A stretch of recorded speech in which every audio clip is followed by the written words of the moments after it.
आप देख रहे हैं लाइव इंडिया हर पल। ताकत झोंक दी है, दोनों पार्टियों ने तेज कर दिया है प्रचार प्रसार।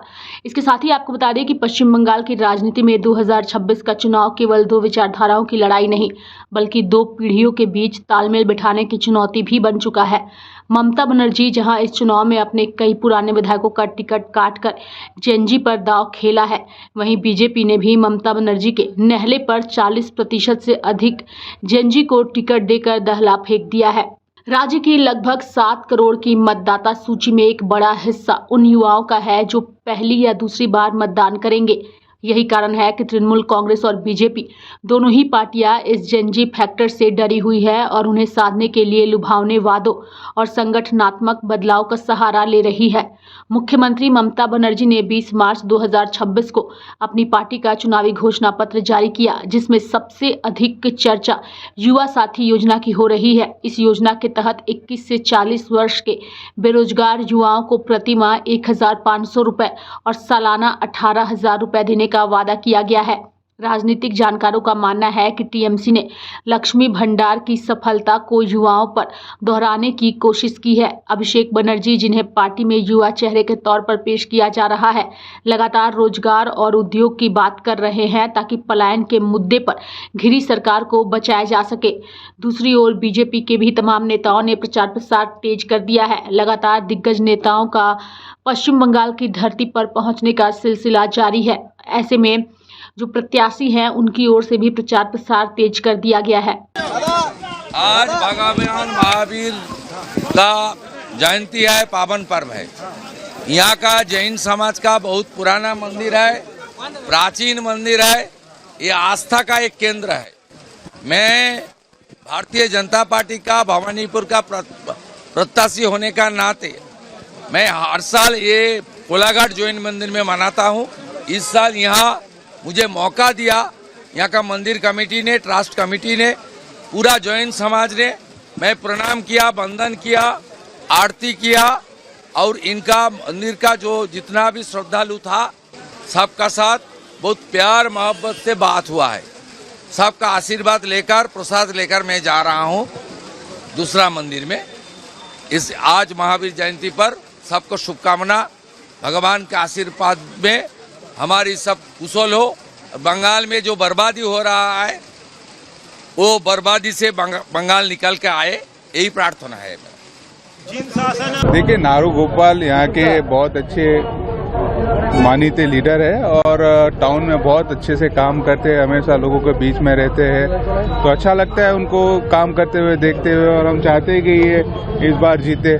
और अधीर रंजन चौधरी खुद है इस बार चुनाव मैदान। उनको मैं ऑल द बेस्ट कहूँगा, बेस्ट विशेष दूंगा। सीनियर लीडर है, वो भी हर किसी का हक है इलेक्शन लड़ने का, लेकिन हमारा जो नारू गोपाल है वो बहुत अच्छा काम किया है यहाँ पर। क्या एक बड़ा इम्पैक्ट है आपको लगता है कि बंगाल के अंदर चुनाव में, क्योंकि ये पूरा बॉर्डर एरिया है और जिस तरह से लगातार ये आरोप लगते रहे कि एसआईआर में लोगों के नाम कटे हैं, क्या आपके जहन में भी इस तरह के लोग हैं या शिकायतें हैं जहाँ पर लोगों ने अपनी बात बताई हो कि मेरा नाम काट दिया, मेरे फैमिली के नाम जुड़े हुए हैं? नहीं, देखिए शिकायत तो है, कई शिकायत है। पेरेंट्स कहते हैं कि हमारे बच्चे के नाम कट गए, बच्चे कहते हैं हमारे पेरेंट्स के नाम कट गए, तो शिकायतें बहुत है।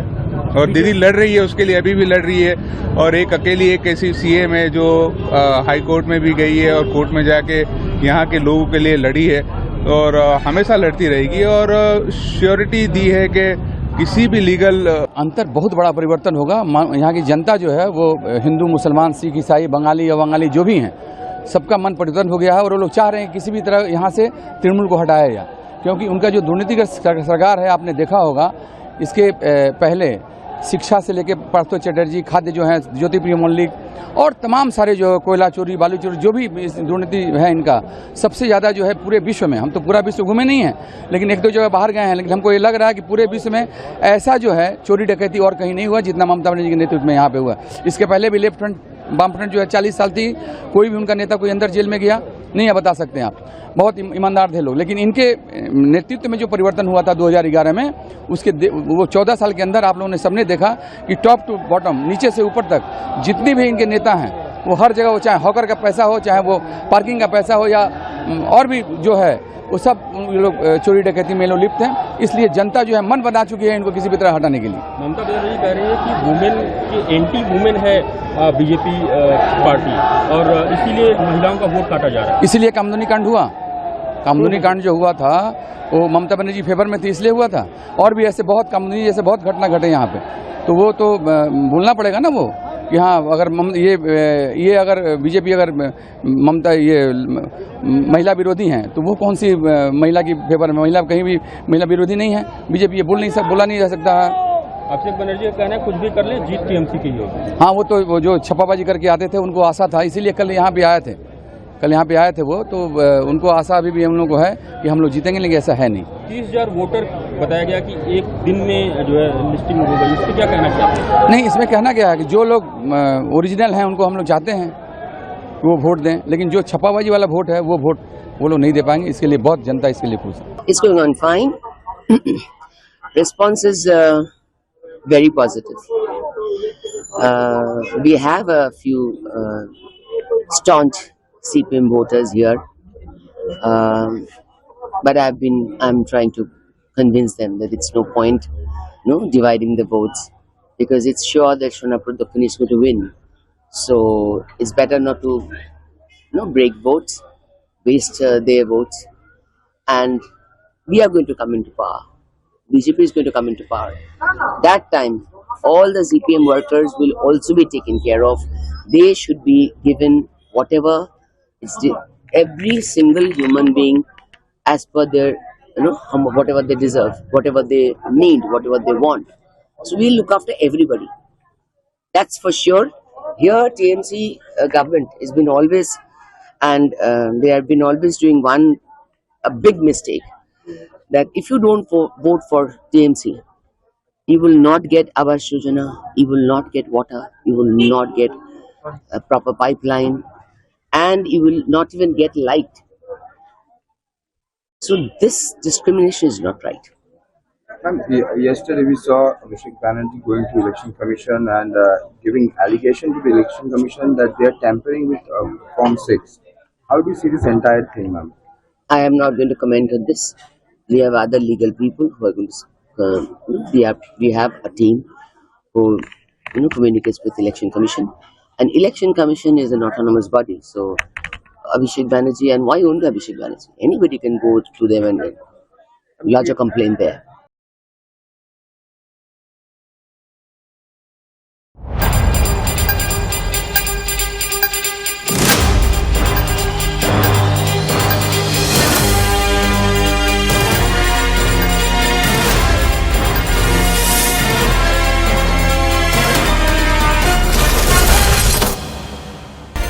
आप देख रहे हैं लाइव इंडिया हर पल।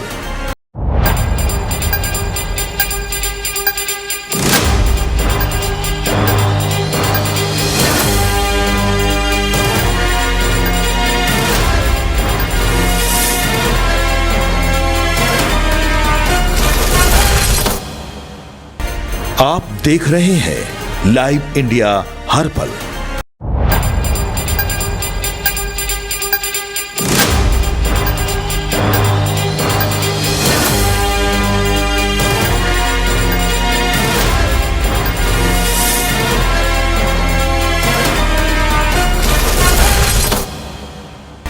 आप देख रहे हैं लाइव इंडिया हर पल।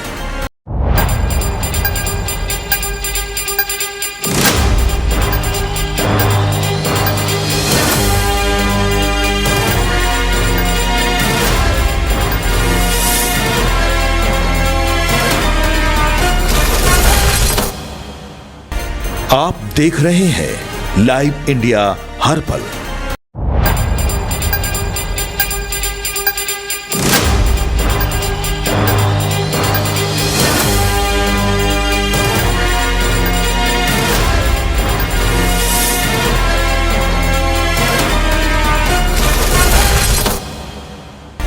आप देख रहे हैं लाइव इंडिया हर पल।